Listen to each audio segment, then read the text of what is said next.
I knew coming into this that I chose a hard path. I chose something that was not going to be easy. This is a relationship business, and I don't come from the background a lot of these folks come from.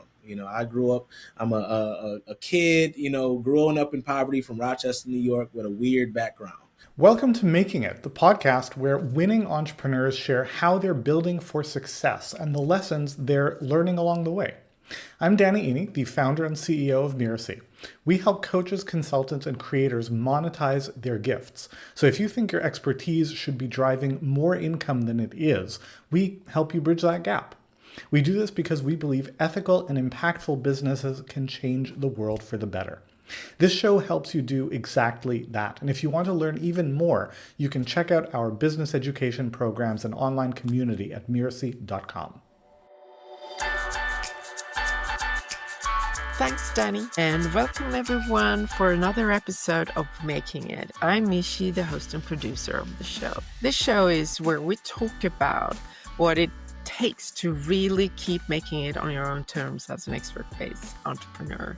The pivots, the goals, the challenges, where you might be stuck, and what's next in your business. And today, I'm joined by business coach Jevon Wooden. He's a sought-after speaker, author, and coach with over 15 years of experience cultivating empathic cultures across diverse military and corporate environments within world-renowned organizations. So welcome, Jevon. It's great to have you here on Making It. Hey, it's great to be here, Michi. Thanks for having me. So I have to say, you have an impressive resume, and we want Thank to hear all about that. But let's go back to the beginning, right? What inspired you to become an entrepreneur, and what's your story? Yeah. Well, how much time do we have? That'll dictate where I start because, as you know, entrepreneurship is one of those things that many of us, we have a certain vision of our lives, and entrepreneurship for many of us was not a part of that vision. For me, I actually started my entrepreneurial journey while I was in Afghanistan. I was sitting there. I felt like it was going to be my final deployment. A suicide bombing actually had took place a couple of months before I made the decision to do what I'm doing now. And it just confirmed it. I was tired of losing people. I was tired of the instability of bouncing around, not knowing when I was going to be deployed. And I was in technology. That's my background. I've done that for a while. And I just got tired of that too. I was like, man, there's got to be more to life than just ones and zeros. So I Googled like what I could do outside of motivational speaking that really allowed me to interact more with people and help people see their beauty and their power, and found coaching. Not coaching like a sports coach, but coaching as far as the International Coaching Federation definition, which is not about providing answers, but about asking people powerful questions so they can identify the solutions and get clarity based on their values. I fell in love with that. And that's how I started Bright Mind Consulting Group.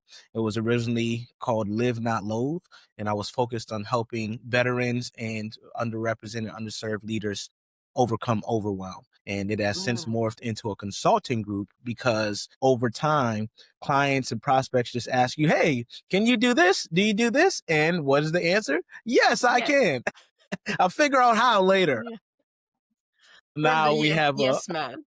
Exactly. So they're like, yeah, can you do a training on this? Yes, actually. And it may not be me. So we've built a consortium of coaches and consultants that we bring in for larger engagements to ensure that we're serving at the standard that we've set here at Bright Mind Consulting. I don't live in the States, but I should say thank you for your service. I've heard that you say that to military people, and I can't imagine. We appreciate the support globally. So that's all I can say. Yeah, we appreciate it. I can't imagine the horrors of being at war and having to, as you said, lose people and worrying about the future. So going from there, you started your businesses, etc. So talk to us a bit more about who do you serve? Who do you work with? And what kind of transformation do you help these clients? You're talking about overwhelm for one, but talk to us about that. Yeah, absolutely. So I have two tracks in my business. One track is entrepreneurs, primarily service-based entrepreneurs. And that goes from the solopreneur all the way up to an established business. And what we typically help entrepreneurs with is they start to be more reactive. So we help them be more proactive and establish systems. I have something called the 5 Why framework that I walk them through so they can establish, relevant goals, and they identify the resources they need to achieve those goals. And resources being people, processes, technologies, systems. And then they know how to kind of implement it and make it a little bit easier within that building contingencies. So if it does not go the way they want it to go, they also know that they can build in pivot points, they set milestones, etc. So really, overarching is clarity for those entrepreneurs, clarity on how to implement and scale smartly and grow smartly. And then I have the track with the corporate clients. Corporate, I've worked with organizations from 7 people, more of like an association, all the way up to organizations about 5,000, a little over 5,000 Oh, employees or people. And what I help with them is more on the people side. So we do like leadership development, learning and development efforts, and cultural transformation. A lot of organizations are going through change right now. That's been huge for us. So we help them kind of establish the process for not just doing the change, but communicating the change with their messaging and communicating effectively as leaders. So that ranges from conflict resolution all the way through actually doing the work for them as far as implementing whatever it is they're trying to establish. so do I understand you correctly? When you work with an organization, you have a team or Mhm. consortium how many people are we talking about? How We big is your scale up, team? scale down as needed. So some organizations, depending on how long the project and what the timeline is, I might bring in another 10, 12 people with me. So it depends on what the organization needs and how aggressive we're being with it. So for example, if there's a coaching effort, coaching initiative, and say they have, 100 leaders that they're looking to coach, I can't coach them all. So I'll bring in other coaches Yeah, that really align with the goals and the metrics that we've set. And then assessments as well is a big part. So I may not have the expertise to run an assessment and debrief it. So I'll bring in someone who does have that expertise. that sounds ambitious, big, Yeah. and important work for Yeah, sure. absolutely. Absolutely. And the beauty of that, Michi, is it keeps the overhead low for both myself and for the client. They're not paying for me having a bench of people that I'm not using. They're paying for exactly what they said they wanted to get out of it. So it's just a win-win-win because we Yeah. win, they win, and then whoever they're serving wins as well. So for you personally, which part of your journey from going from the military and becoming this expert-based entrepreneur has been, would you say, most rewarding for you, or is there a couple of them? I feel like I'm rewarded every day, if I'm being honest. And the reason why I literally just posted before the recording, I get to do this and I get to use my mind and my heart to help others see what they're capable of. And there's no greater feeling to me than that. Not even myself, me getting a reward, but seeing other people kind of unlock it. Because the thing about great leadership and leadership, like John Maxwell says, is influence, Mm, not necessarily about your position, but what you're doing and how you're imparting and how people are experiencing you in your works. So yeah, seeing great leaders help other great leaders come up, that's the best feeling for me. It's like, yeah. I have a daughter who's 2, and what I want to do is I want to ensure that as she comes up, she has people who can look out for her. And my part to play is that I touch as many people to do that as possible. That is important and really worthy cause or reason for you to do what you do, Yeah, to provide a better world for our children as much as we can. absolutely. How long ago was it from changing and pivot from being a soldier, a military man, to being an entrepreneur? How long have you had your business? Yeah, great question. So I started this in 2017, but I had to take a pause for about a year. Mhm. When I came home, I had really bad PTSD and I was going through depression. So I was like, man, the beauty of that was, you find silver linings if you look for them. The beauty of that was I had to get my own coach and therapist, and I learned so many skills and Mm, also see the importance of what is possible if we really care about the work we're doing. So having to get my own allowed me to kind of establish and use some of those skills that I had to pretty much used for my own recovery and Yeah. healing. So when I came back, it's been really since then. I would say about 2019.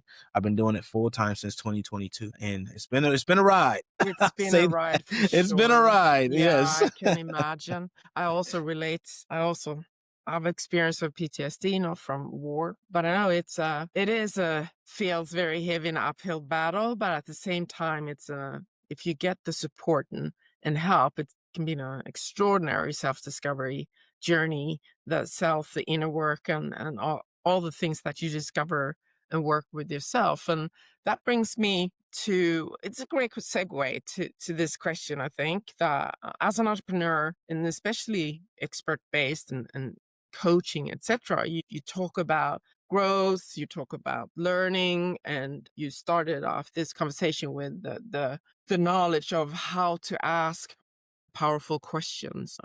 So for you, what kind of coaching programs or masterminds or community have been most valuable for you in growing your business? Best money you've spent on growth. What's that and why? The best money for me as far as growth has been on the job training. The cost of tuition for me is trying something and failing. Mm, And it could be me trying, investing in a program that I didn't feel like covered what I wanted. But what's one small nugget I got from it? It mm, could be me trying to implement another system and work on my customer journey and experience. And maybe it didn't come out the way I wanted. Maybe emails I didn't want to be sent out, sends out, maybe clients are sending, but I learned from all of that stuff. So yeah. I feel like, we can't, one thing that is non-negotiable for an entrepreneur is courage. And you have to Yeah. have the courage to try things. You don't need to be confident. Confidence only comes from competence, right? It comes from doing something, Mhm, and you can have blind confidence, but to me it's still the same thing as courage, mm, whatever you want to call it. So I feel like that's the greatest lessons for me has been the cost of tuition of trying and failing and then iterating and getting back up and saying, okay, that didn't go well. What yeah. did I learn from it? What did I want to happen? What happened? And now what can we do to be better the next go around? Yeah. And that's it. And my greatest growth has been getting the next play mentality. Yeah. Yeah. I can understand. I've in my line of work, I get to meet extraordinary, interesting people, and what I've heard is that many feel that being part of a mastermind with another group of entrepreneurs is very valuable because you get Hmm. that. You can bounce off ideas, you can share, you can pass it forward your own trial and errors and help another entrepreneurs maybe skip a step or two or anything like that. So Yeah, I just yeah. wonder what that meant for you. Yeah, for me, yes, it's great to learn from others, but I learn by doing. I'm a very tactile person, a kinesthetic learner, Mm, so I have to actually do something and see what happens, because the background of being a technical person is mm, you're very analytical, so I can analyze and get that data and apply it. It's great to talk to other entrepreneurs and from an extent, but a lot of times we also have to understand that what they're saying is their opinion and their experience. So what they say may not work for you. mm, So that's a caveat to that. I've done masterminds and it's great to join and gather in fellowship, but I also feel like at a certain point you just got to do something. yeah, You got to do well, that's something, good. right? If you want Yeah. to So grow your that's business, if you you want need to to grow, do you got to something. do Yeah, something. So yeah, that's how I yeah. that's how I am. So you just mentioned you're very analytical and being a tech Mhm. person. That's a good trait to have. But is there a moment when you realize that I haven't really figured this out? And how would that, Yes. what did the reality force a rethink for you? I realize that again, something I realize every day, especially right now as we record this, there's a lot of things out of my control, out of many of our control. Yeah. Economic pressures, Mm, political uncertainty, instability in numerous places. And a lot of organizations, I mentioned those two tracks, a lot of entrepreneurs and organizations, they're kind of holding on to their purse strings and what they invest in. So they're not as readily willing to say, all right, Jevon, come on in, do this, yeah. let's bring you on for the 6 month engagement this 1 year. So I've had to pivot a number of times, and pivoting could be how I reach out to prospects. Pivoting could be the services that I offer. So I Mhm. know I can never have it all figured out because what I do is service based. It's contingent upon what the market needs and what they're willing to pay for. So I constantly have to kind of do my market research and see what's happening in the marketplace and kind of say, all right, where does my skills, my expertise align with what they're looking for right now? How can I reinvent myself and Bright Mind Consulting Group? You can't get so stagnant. I'm not someone who's been around for 30 years talking about this topic for forever. So I had to find out where I can set my flag and say, this is what I want to be known for. This is how I want to do without compromising my values. And you have to do that constantly. You sound to me like a person who is not easily stuck in a rut, so to say. Yeah. I, I'm someone, I've seen a lot, I've gone through a lot. And, for me, I just know I just got to keep going. Yeah. There is no plan B. This is it. So Yeah. whatever I need to do to make this work, to put food on my family's table, to ensure my wife and my daughter are taken care of, that's what I need to do. And this business is the only way to do it. So I know I'm not leaning back on anything, and I have to make sure that I push forward with everything I have every single day. Every moment I wake up and I look to my right and I see my wife, I see my daughter, I know that there's something that needs to get done that day. And I do hit times where it's like, okay, what can I do? What do I need to do? But all I say in that moment is I'm going to do something. It could be me networking with folks, finding somewhere where, like you mentioned, kind of get that mastermind, talk to some other entrepreneurs, see what they're doing, have a conversation with one of the leaders I would love to work with and just ask, what are some of the challenges you're facing? How can I support you? Do you know anyone that you can introduce me to? We cannot be afraid to put ourselves out there as an entrepreneur. And sometimes it's uncomfortable, but hey, I'm going to do it because I know it's no other choice. I suspect that your experience of being deployed, that kind of mentality and having to be focused is something that help you today. Even if Absolutely. it was had to take a pause for a year Yeah, because of it. absolutely. So let's look forward then. So paint the headline for next 3 years. What kind of goal are you working towards? What is it what's the next bigger things that you would try to achieve or leveling up your business? Look, my thing, Michi, at the end of the day, we have to generate money, right? And what I'm looking to do is I don't want to be a consultant or a coach. I want to be the consultant and the coach for those top organizations. I want to work with the Fortune ones of the world. And there's no, I will. I will do that. So that's the goal in the next 3 years. I want Bright Mind Consulting Group to not just be this fledgling organization, but be a change maker and an impact maker in this industry, in the service-based industry. And I want folks to walk away, whether it's an entrepreneur or a corporate leader, I want them to walk away and say, man, that was the best, not just money, but time I have ever spent. I now know that I'm capable of doing this thing. I know it's possible. So that's what my goal is. And then second would be, once I get that income, I want to pour that back into my community. I'm working on completing my doctorate now in business administration, and my dissertation is on digital entrepreneurship as an alleviating factor to poverty in the urban United States. So I want to take that programming that I'm creating for my dissertation and build hubs, entrepreneurial hubs, neighborhoods that are underrepresented and underserved, and kind of bring entrepreneurship to them, to show them like, hey, they got this and they can do it. So that's where I want to be in 3 years. Wow. That is amazing. So you don't have to disclose it if you don't want to, but do you have a number or milestone? What would that look like where you feel like, I'm getting there? As far as revenue, or which part? Yeah, the growth part, revenue. You work full time in your business and you want to scale significantly. Yeah. So, Well, for me, it's like, and it's not necessarily revenue, yes, is a part, but I would say think about one of the top organizations in this field, like a Franklin Covey. That's where I want to be. I look at Franklin Covey and I say that is my rabbit to chase, because they've been at this for a while. They've been doing it. Every time I talk to an organization, oh, we use Franklin Covey or DDI. Those two companies, I'm like, okay, those are who I'm targeting. So I'm coming for you, Franklin Covey and DDI.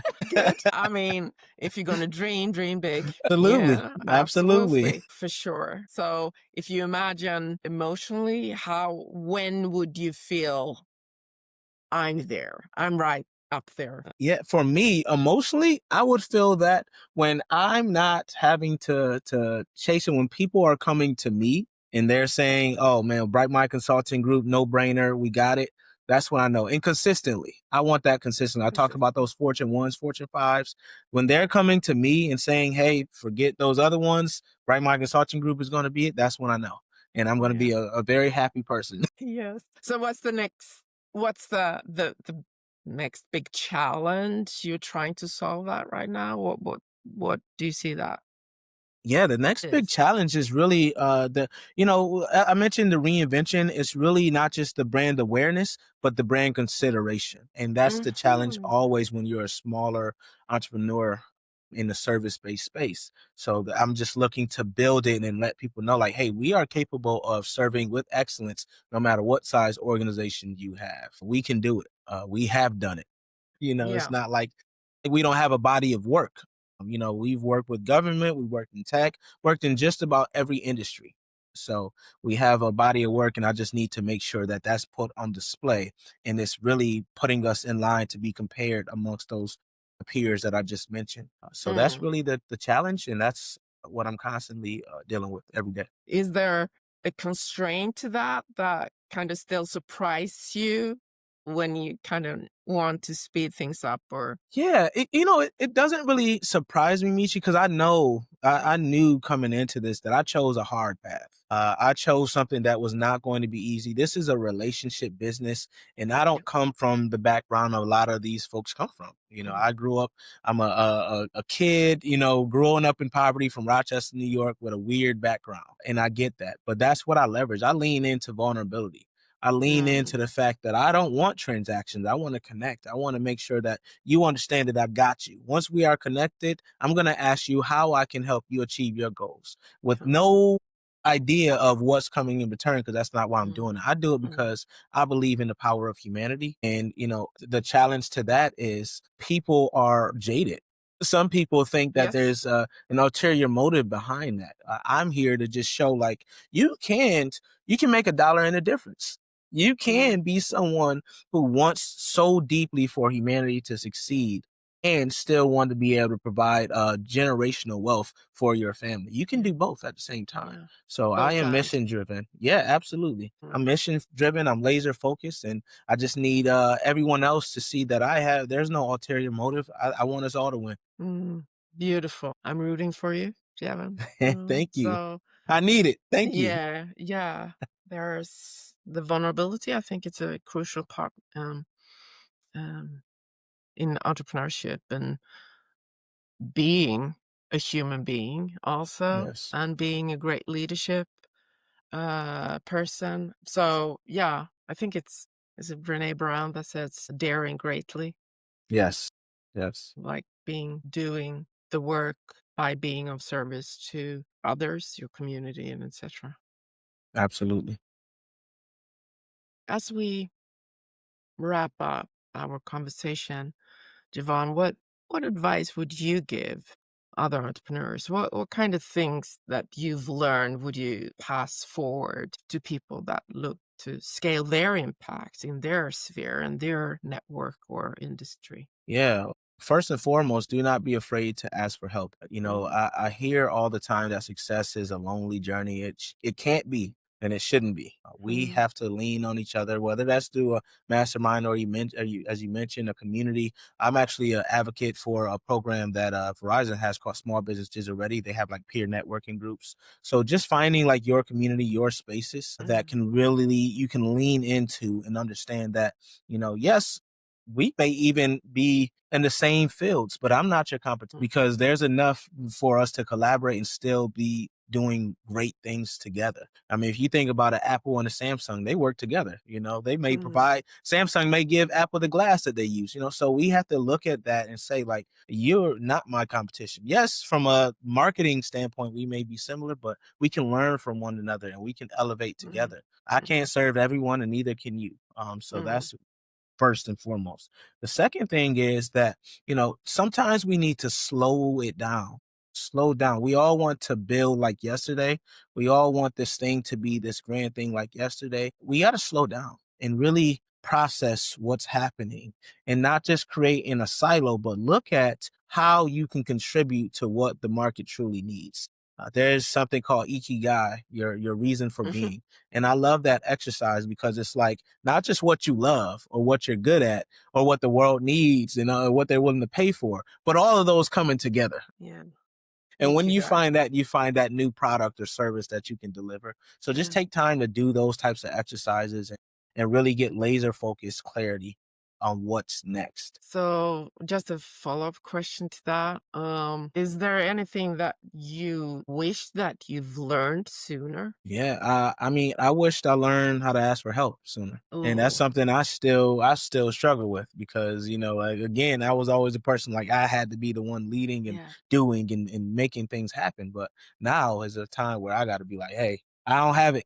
What advice do you have for me? Yeah. How did you do this, or who do you know? Because that's going to be, I always tell entrepreneurs that I work with, that I coach, it's like the biggest gift that you have is the network. That's the biggest gift. And if you're not leveraging it, you're doing yourself and them a disservice. Yeah. So if you never tell people like, hey, I'm building this thing, do you know anyone? Would you or someone be interested in this thing? And the beauty of where we are now, we have information at our fingertips. So I can know who you're connected with already. I can look at your LinkedIn and say, okay, I'm going to ask you to connect me with these 3 people. Yeah. Hey, can you make an introduction? By the way, I already have the introduction written for you. You just need to send it and tweak it to make it sound like you. Yeah. That's all you have to do in these days to go from nothing to serving, building this amazing thing. So we just got to be willing to do those things. Yeah. Beautiful. It sounds so easy, and for It's hard. It's many hard. people, it's actually quite hard It to is. ask for help. Yeah.